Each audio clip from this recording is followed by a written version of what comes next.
Hello and welcome back to Modern Jubilees.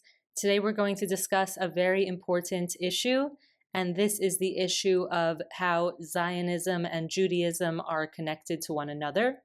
Specifically, we're going to go into what is referred to as the three oaths and the people who espouse this view. All right, so anti-Zionist Jews are few and far between, a very, very small group. And the group that is openly pro, basically like terrorism, hatred, and murder of Jews, essentially, more or less, is the Neturei Karta, who is a very fringe group of Jews that have severe mental problems. I have tried speaking to these people, and they're not very intelligible. They're not very intelligent. And I'm really not sure if they are genuinely Jews at all because of how far they've gone down the road of aiding and abetting the enemies of the Jews against the Jews. So they're a very strange group. They're very unintelligible. Anyone listening is challenged to try and have a conversation with any one of them.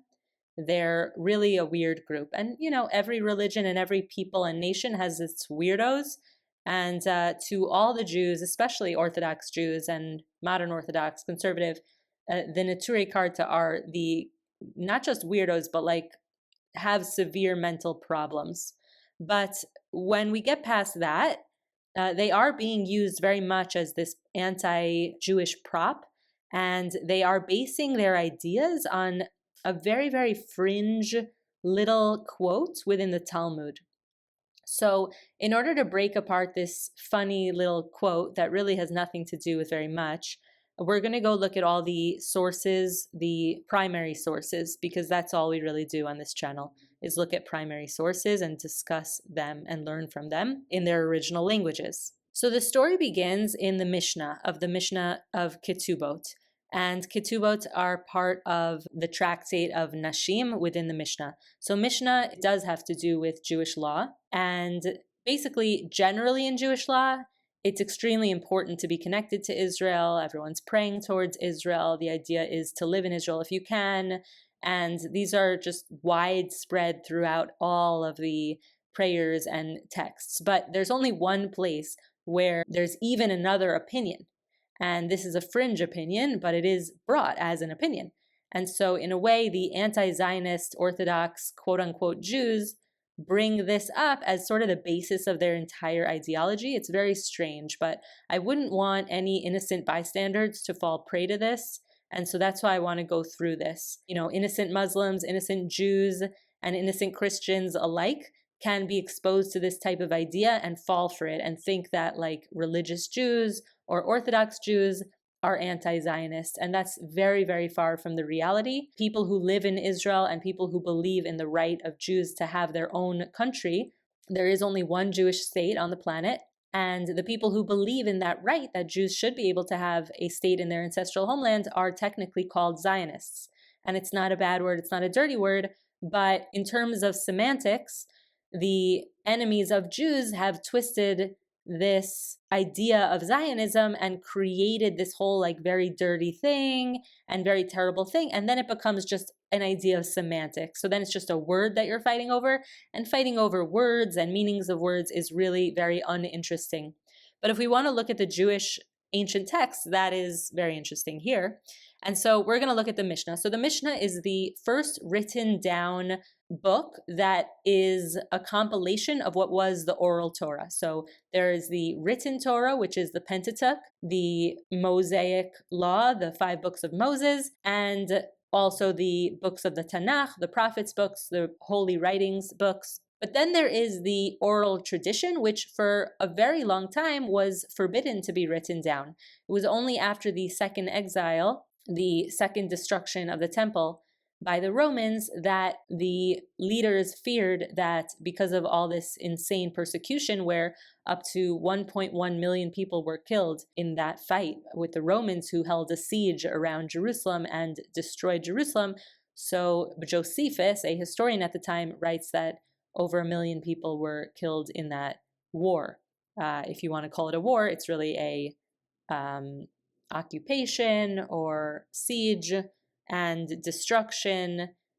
There was really nothing to war about other than, people wanted the Holy Land to be part of their empires. Anyway, so the Mishnah is the first written down piece of law, and it's short because it's very condensed. It was memorized for a very long time. And so when they do write it down, it's short and it's very, very condensed, kind of hard to understand. And that's how you get the Gemara or the Talmud. The Gemara is coming to chit-chat, essentially, about the Mishnah and try to chit-chat about what it's about and bring other ideas in. And then the Talmud is the combination of the Mishnah and the Gemara. But then later, because the Talmud is so full of division and different ideas and fringe ideas, it's so full of that later you get the Rambam, Maimonides, who comes and creates his Mishnah Torah, which now creates harmony out of what was the Talmud. So he clarifies what the law is, and he writes it out more intelligibly than the Mishnah, which is very condensed, and everyone agrees to the Maimonides law. Ashkenaz Jews and Sephardi Jews, Mizrahi Jews, even Muslims held by the Rambam in terms of that he was a very holy man and revered man. So he was well respected, and he brought unity back to the nation. My ancestor Katzenellenbogen was part of bringing the writings of the Rambam to the world of the Jews who were living in Europe at that time. And so we get harmony. And so that's important to understand, that what's written in the Talmud is conversation. It's not law. It's discussion. So that's where we get this whole question of the three oaths. Hope you're bearing with me. It's a little technical. So I want to talk about this piece of Mishnah. So the Mishnah is divided into 6 tractates: Zra'im, Moed, Nashim, Nezikim, Kodashim, and Teorot. The third one is Nashim, women. Women discusses divorce and things like that. It also goes into all sorts of other topics, but they're all surrounding this idea of the woman and the woman's rights, essentially, because the idea of having this marriage contract is the idea that divorce is a real thing. Divorce is a commandment in the correct circumstances. And there's nothing taboo about it in terms of that it is very allowed and even a commandment in certain situations. So at the very end of Ketubot, at the very end of this, within Nashim, there are many books, and one of them is called Ketubot, specifically about the marriage contract. And the very last of the verses in the last chapter of Ketubot is where we get this entire conversation that ends up talking about the 3 oaths in the Gemara only. So first of all, we should know it has nothing to do with the Mishnah. It has nothing to do with actual law. The Talmud, again, is a book of dialogue and conversation and debate. It is not that anyone who says anything and anything written in the Talmud is now law and truth and accepted. Not at all. It includes plenty of crazy and fringe ideas that are not accepted and basically laughed at. And that's what the 3 oaths are, more or less, and we're going to look at it inside. So what are we talking about? Let's look at the English. The last verse here is that anyone can force their family, meaning their spouse or children, to move to Israel. We're talking about Jews, Israelites.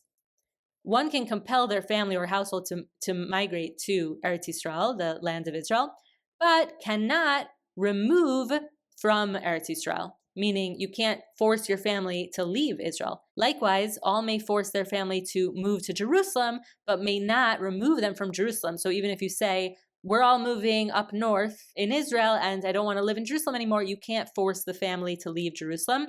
Both men and women may force the other spouse to immigrate to Eretz Yisrael or to move to Jerusalem.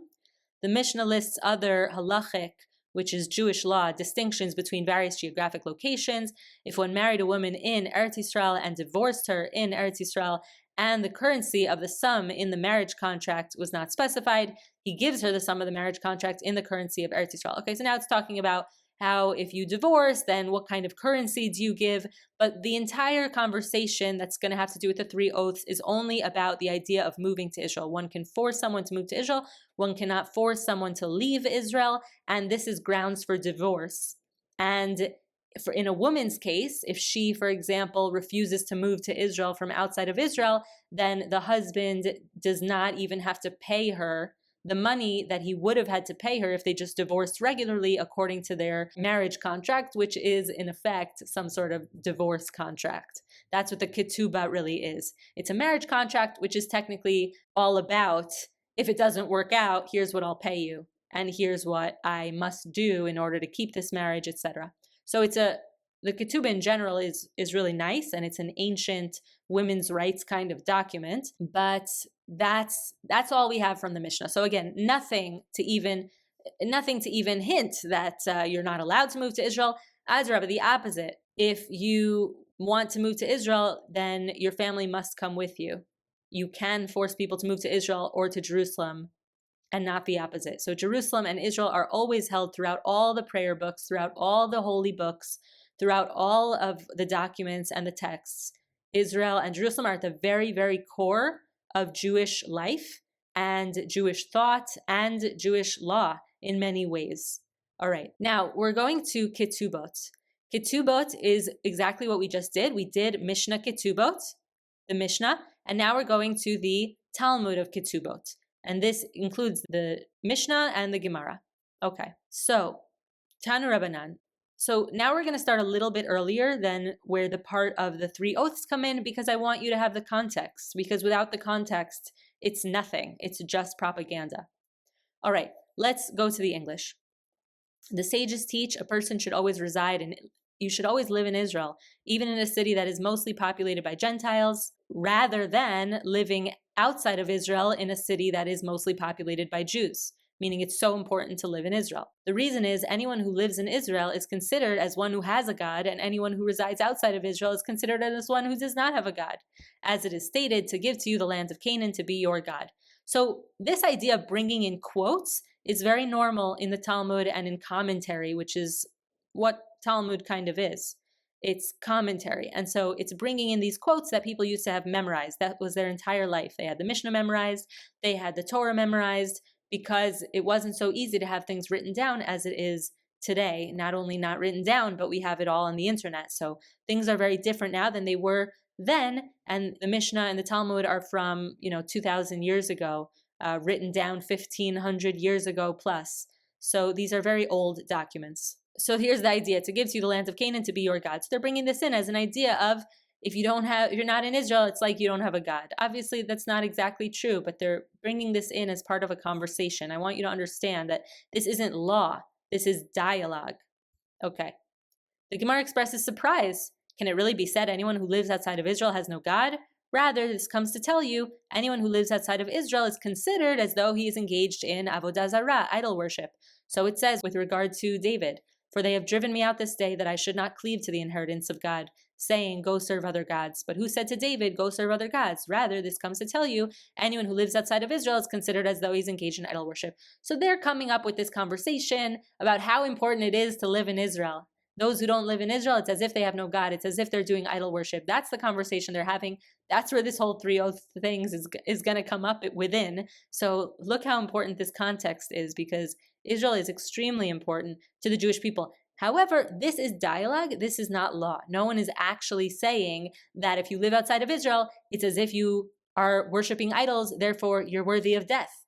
No one's saying that Jews who live outside of Israel should be killed. No one's saying that. This is a dialogue. The Gemara relates, Rabbi Zera was avoiding being seen by his teacher, Rabbi Yehuda, because Rabbi Zera wanted to make aliyah, to go up to Eretz Yisrael, and his teacher disapproved. As Rabbi Yehuda said, anyone who ascends from Babylon to Eretz Yisrael transgresses a positive mitzvah. So we have this guy, Rabbi Zera. He wants to move to Israel. He's living in Babylon right now. Babylon is where the biggest exile was, because after the destruction of the first temple, Solomon's temple, the Babylonians took the Israelites as slaves in chains to Babylon, and that's where they began their civilization there. And then again, when the Romans conquered the second temple in 70 CE, after the siege and destruction of Jerusalem, they also exiled people and Judeans, specifically from the ruling class, including my ancestors, to Babylon. And that's why the Talmud is called the Babylonian Talmud, because that's where it is compiled and written down, and these dialogues are going on. There's also a Jerusalem Talmud that was really compiled in Tiberias, northern Israel. And it used to be called the Palestinian Talmud because Jews were known as Palestinians pretty much until they began their own state in 1948, then they became more Israelis. But in general, before the 1960s, if you see a reference to Palestinians, it's talking about Jewish people. But after the 1960s, this became a new identity among Arabs to consider themselves Palestinians as an idea in order to have political control over the land of Israel. There was this idea of sort of pretending to be the indigenous people of the land of Israel, saying on the one hand they're Canaanites, on the one hand they're Philistines, on the one hand they're Arabs. None of those three are indigenous to the land of Israel, as we go into in the other video that I will link here. Very important stuff. But let's continue. Rav Yehuda is saying that he believes that anyone who moves from Babylon to Israel is transgressing a positive mitzvah, meaning a positive commandment. But what he's basing this on is completely a joke. So let's go into it. All right, he takes a quote from Jeremiah 27:22, and it says, "There shall be taken to Babylonia, and there they shall remain until the day that I recall them, says God." Okay. Based on this verse, Rabbi Yehuda was saying that you can't leave Babylon for Israel until God takes you out of there. The Gemara asks, but how does Rabbi Zera interpret that verse? Rabbi Zera says, what a joke. This verse is clearly about the temple service vessels and not about the Jewish people, because the previous verse states, "Thus says the Lord of hosts, God of Israel, concerning the vessels that remain in the house of the Lord. They shall be taken to Babylonia, and there they shall remain until the day that I recall them, says the Lord." Now, if you look in Jeremiah 27, for many verses before this also, it's talking about the temple vessels and what will become of them. Jeremiah is specifically talking about the temple vessels and not about people at all. If you look in Jeremiah, you will see that extremely clearly. "For thus says God, God of Israel, concerning the vessels remaining in the house of God, in the royal palace of Judah and in Jerusalem, they," meaning the vessels, the kelim, "shall be brought to Babylon, and there they shall remain until I take note of them, declares God of hosts, and bring them up and restore them to this place." Which is basically saying that the vessels will remain outside of Israel until God brings them back. What does that look like that God brings them back? It's not clarified right here, but that's all it's really quoting. So it's a silly quote to bring up in terms of the question of if Jews are allowed to move to Israel, because it's specifically talking about the vessel and not about the Jews. All right. So the Gemara asks, okay, how does Rav Yehuda respond to this argument? The verse is clearly referring to the temple vessels and not to the people. The Gemara answers that this Rav Yehuda is like, oh, whatever. And he ignores the fact that he brought up a ridiculous verse. So it's just a fringe kind of idea. And he says another one, "Oh, I adjure you, O daughters of Jerusalem, by the gazelles and by the hinds of the fields, that you do not waken or stir up love until it please."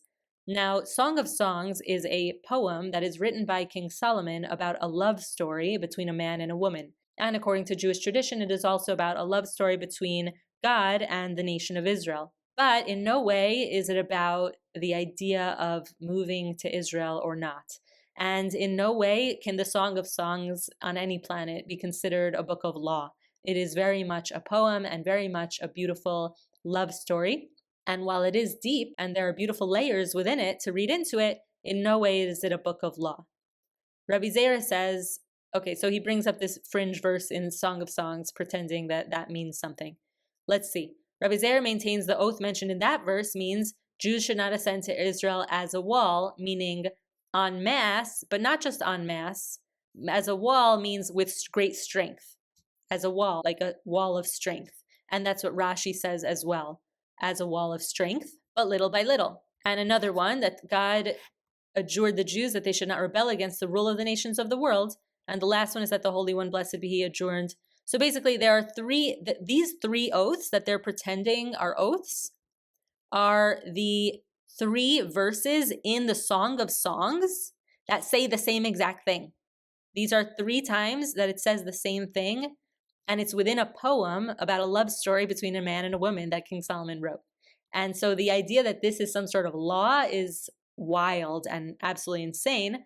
But here we go. So the Song of Songs 2:7, "I adjure you, maidens of Jerusalem, do not wake or rouse love until it please." What it's really about is about not about allowing space and time for love. There's a correct place and time for love. That's what these verses are talking about. And if you read the poem of Song of Songs, which is so beautiful, then you'll see that it is a love story, and it's about love. So 3 times we have this verse where it's talking about do not wake or rouse love until it bursts forth. Wait for the right time for love with your husband, with your man, with your wife. Wait for this tremendous love and don't push too early. So it's this beautiful discussion about love. And so it's 3 times the same verse. And from this, they're acting like, okay, let's dress onto it. Why does it say it 3 times? So this is very like just a mind exercise of chit-chatting about these verses. In no way is this some sort of law.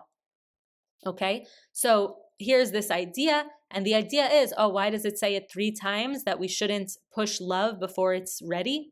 And they're saying, 1, don't move to Israel as a wall, meaning with great strength all at once, which doesn't happen. And another one, so that the Jews should not rebel against the rule of the nations of the world. This is a real thing, and this is found in other places. This is a real law. And our Druze cousins also, they also have this law of following the law of the people. Dina kemalchuta dina. In Jewish law, you follow the laws as long as they're not going against your tradition. You follow the general laws of wherever you're living, and that's part of the law of being Jewish, that you are following the law. Obviously, the law is probably not going to tell you to do anything against Jewish law, because in many ways, Jewish law is the basis of Western laws in general, starting from the 10 Commandments and onward. All right. So, and the third one is that God adjures the nation that they should not subjugate Jews excessively. Now, clearly this is coming from just a person, and this isn't actually a real thing. This is just someone dressing a drash onto 3 verses of the Song of Songs of all books. It's funny that they should even do this. But the idea that, God adjured the nations that they should not subjugate the Jews excessively, it doesn't come from anywhere. It's not based in anything. It's just someone's idea, because God doesn't speak like this. God doesn't say, don't be too mean to the Jews. God would never say that. God gives laws. God's very clear, has black and white things. He'll never say use your judgment, but measure out how much you're going to be mean to the Jew. God doesn't actually speak that way. God doesn't say those things. Certainly that's not a law on any planet. All right, and that's pretty much it. Those are the 3 oaths. That's all they have. And how does Rabbi Yehuda respond? He says that you not awaken or stir up love. That's where he's getting this prohibition against Jews immigrating to Israel. That's it. Based on his idea of what the Song of Songs, a love story from King Solomon, who lived, 1,500 years before this is being written. So they're just dressing on their idea. The Gemara asks, how does Rabbi Zera explain the extra emphasis of this phrase? The Gemara explains he needs this for that which is taught. These 6 oaths, 3 oaths contain not awaken or stir. 3 we said above, another 3, they should not reveal the end of days, not distance the end of days, and not reveal the secret of the Jews. So none of this is saying anything specific. None of this is very clear. Certainly this has nothing to do with Jewish law. It's never considered to be part of Jewish law. Everything other than that one thing that we just looked at is all about how important it is for Jews to be connected to Israel. Islam, which is very much based on Judaism, mirrors this concept in Mecca. There's an idea that a Muslim in their life must go to Mecca. And that's the idea with Jews related to Jerusalem. Jerusalem is the holiest place in Judaism. The 4 holy cities in Judaism are all within Israel. And so the idea that Jews shouldn't go to Israel, that's all they have. This thing from the Song of Songs about a gazelle talking about love. It's really a love story between a man and a woman. Maybe we'll go through the whole thing sometime. It's a beautiful, beautiful book. But it has nothing to do with the Jewish people, Israel, or law. No laws are based on the Song of Songs. It's not a book of law. It's not like the Mishnah.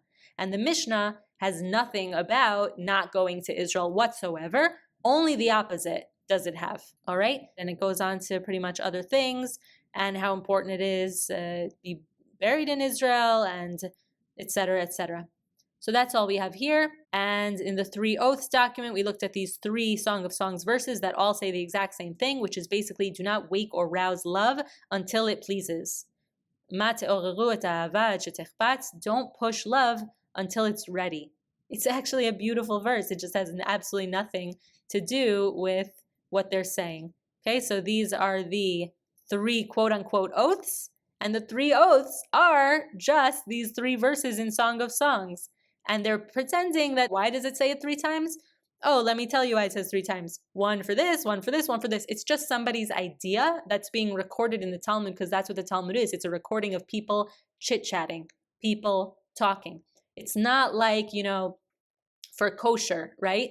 It says 3 times in the Torah, in the Pentateuch, do not cook a baby kid, meaning a goat, in its mother's milk. It says it 3 times. And so they ask, why does it say it 3 times in the Torah? The Pentateuch is a very, very, very holy, sacred text, not like the Talmud, which is a book of chit-chatting, but a holy text that is given from God. Every single letter is holy. Why does it say it 3 times? We learn from this, do not cook it, do not eat it, and do not gain pleasure from it monetarily or in any other way in terms of cooking a meat animal within its mother's milk, meaning mixing meat and milk.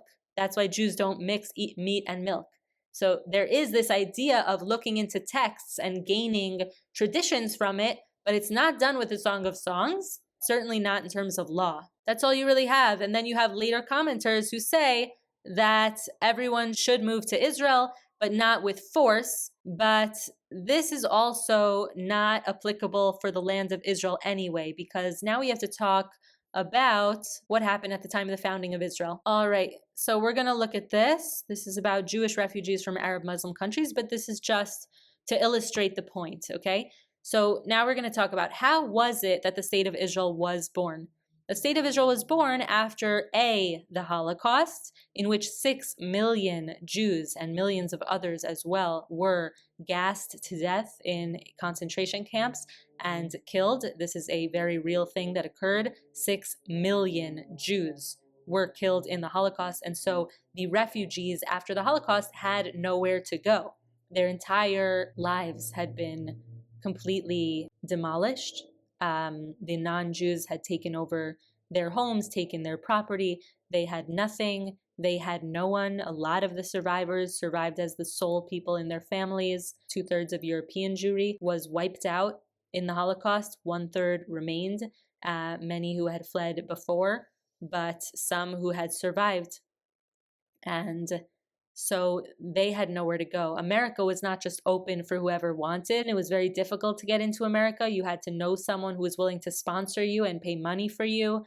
And people didn't have that at the time. And they had a very strict quota on how many Jews were allowed to come in. So it was very hard to get to America, and there was no other country. Now, at the same time as the nation of Israel is being formed, there were tremendous pogroms against Jews in the Arab and Muslim world. And these pogroms led to tremendous murder, suffering, rape, sort of like October 7th style pogroms that have occurred throughout history by Muslims against Jews. But specifically at this time, as the nation of Israel was forming, this happened en masse as a way of saying, get out of here, you have your own state to go to, now get out. And so we see the difference in places like Syria. Well, there were more before 48. This is only counting from 48. I wish they had one from like 1900, because then you would really see how many there were. But you see in Morocco, 265,000 down to 2,000, 140,000 to 50, 38,000 to 0, 75,000 to 100. So there were many Jews throughout the Arab world, and they were kicked out. There were pogroms, and they were kicked out, and so they had to leave as well. Where could they go? There was only one place that they go. This isn't called a war or a wall. They didn't come as a wall in terms of these very strong people who came to conquer it. They came because God pushed them out of everywhere else. God pushed all the Jews out of Europe. God pushed all the Jews out of North Africa. God pushed all the Jews out of the Middle East, Persia, and the Arabian Peninsula, Lebanon, Syria. They were pushed out and persecuted terribly. And so they had to leave. They had to leave, and this came from God. Because when you're given with a choice, either live and leave or die, then the commandment is to leave. You have to leave. You have to protect your life. Protecting your life is more important than keeping Shabbat, more important than anything else. So they had to leave. So they went to Israel. That was the only place for them to go. That is the hands of God. That is literally the hands of God saying, you have no choice, you have to go to Israel. This is why the nations gave the Jews the land of Israel, and British Mandate Palestine, which was Israel and Jordan, was split so that Jordan was the Muslim Palestine, and Israel, including the Judea and Samaria, West Bank, Gaza, and the Golan Heights was Jewish Palestine. All right, and it reminds me of this story of a man was on a boat, and he was on the boat, and he realizes that his boat is going down, that there's a hole in the boat and the water's coming in. And so he calls out to God and says, God, please save me, please save me. I'm going to die. My boat is sinking. And what happens? Soon enough, a boat comes and says, I see that you're in trouble. Come, let me help you. And he says, no, I'm waiting for God to help me. So the guy says, you're nuts, and leaves. And eventually a helicopter comes by with a rope, throws it a rope, and says, we saw you. Your boat is sinking. You're going to die. Come on. And he says, no, I'm waiting for God to save me. They say, you're nuts, and they leave. He won't come. So eventually he dies, and he goes to heaven. And God sees him, and he says to God, why didn't you save me? I called out to you. I prayed. Why didn't you save me? And God says, I sent you a boat. I sent you a helicopter. I sent you a rope with a ladder. Why didn't you go? I sent those things to you. So that's what this story reminds me of, because that's what the story of this entire earthquake is. Now, to go into all the sources that show that God says, I'm going to scatter you to the four corners of the earth, and then I'm going to gather you back. All of those prophecies, that's the true prophecies that are coming true right now. And those are overwhelming to go through all of that. That is everything else. This is all they have to go on, these anti-Zionists, these anti-Zionist Jews who are pretending to be Orthodox Jews that have severe mental problems. If you try to actually have an intelligible conversation with them, they're very, very messed up people. This is all they have. All right, so basically we have that not to go together with force, and that's not what happens. Everyone goes together as refugees. Israel is founded by refugees from Europe and from the entire Islamic and Muslim world. That's what it is, and it's a state for Jews. It's the only Jewish state in the entire world, and it's for the Jewish people. And since this decision was made to give the land to the nation of Israel, since then, this fear of these swears was relinquished from the Jewish world. The mitzvah, the commandment to settle the land of Israel, is equal to all the mitzvot, and now can be performed in Israel according to all the mainstream Jewish sources. And we're going to leave it there for today. This has been a very interesting video. I really hope that people listen to it who were not exposed to these ideas before and who are not familiar with hearing the voice of a Jew and the perspective of a Jew. Jews are 0.2% of the world, a tiny percent of the world. And so most people who hate Jews never met a Jew, or at least never met a Jew also who is familiar with their tradition. People who grow up and go to the same schools as everyone else, you can't expect them to really understand their own tradition and be able to defend it, because they're secular, they're godless, they don't have their tradition, and it's a sad thing. And anyone who knows God and who knows faith and religion will know that it's sad for the people who grow up without it. But here we are to have this conversation, and I pray that we can have this conversation in a decent way. Happy to make these videos and to go into the history of this story. This is the story of Israel. Israel is the story of the Holy Land, of the Bible and Jubilees. The Jewish people and the nation of Israel live and are alive.